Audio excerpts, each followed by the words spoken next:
The first steps to becoming a successful working mom. Women Equal Greatness is dedicated to sharing information that supports working moms like you to thrive. Please do not forget to subscribe, we got you covered every single day. I joined back work in 2.5 months while I was still lactating.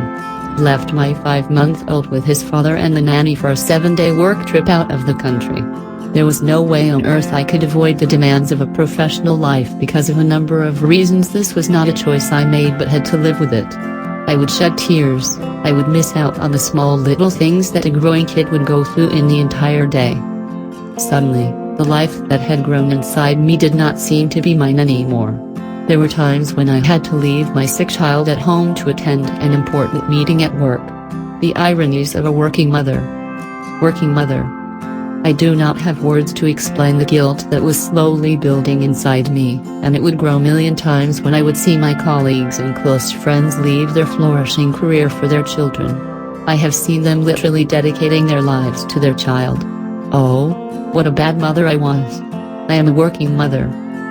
However, my sob story had to end someday. My guilt had to end somewhere. And then I came to terms with being in this other set of mothers, the working mothers. I met guilt-free working mothers who, ironically, helped me discover the mother in me. I realized that I did not really want to stop working, telling my child when I am 40-something, that I left my flourishing job for you and in turn, I expect you to be nice to me. That is so not me. There is no right or wrong in a child's upbringing. The word is independence.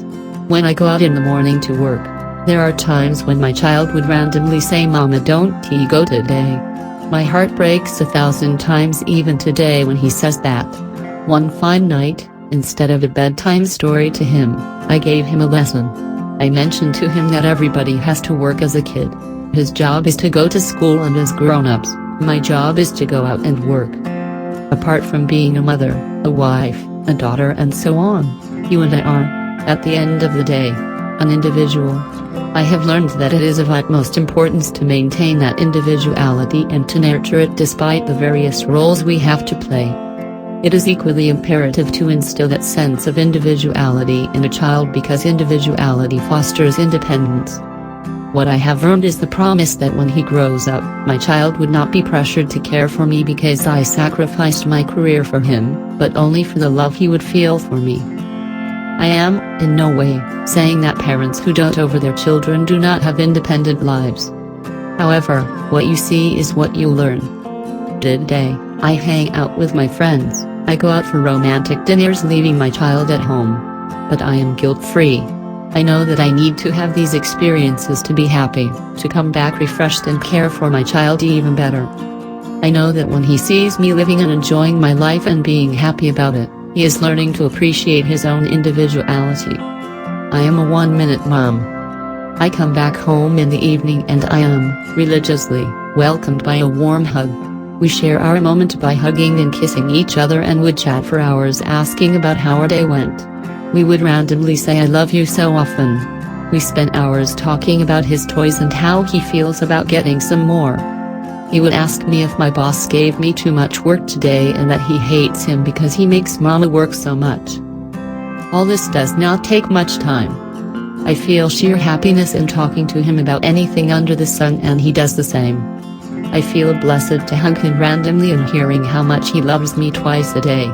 This makes me a 1-minute mom, but so much better than spending hours and hours between household chores, potty training, tantrums and "I want that toy" fits. We remember these moments and we cherish them. Having a child definitely brings responsibility and also some very pleasant changes in life. However, your individuality is not something that you would want to compromise on. In Western countries, children are expected to move out and live independently once they turn 18. What I definitely like about the Western culture is that children learn to be independent at a very early age. They learn to make a living early on in life by working odd jobs alongside studies. They are expected to pay for their college degree working at grocery stores, door knocking, making Subway sandwiches. Not flourishing career options, I agree, but the life lessons one learns that there cannot be taught under mom's protective pampering and dad's financial cushioning. I would love to give that kind of opportunity to my child. To go out there and learn his own lessons than me passing down my own experiences as a benchmark. At this point, I believe that the best I have done for my child is to not quit living for the sake of bringing him up, and instead, teach him to respect and cherish the most important thing in life, one's individuality.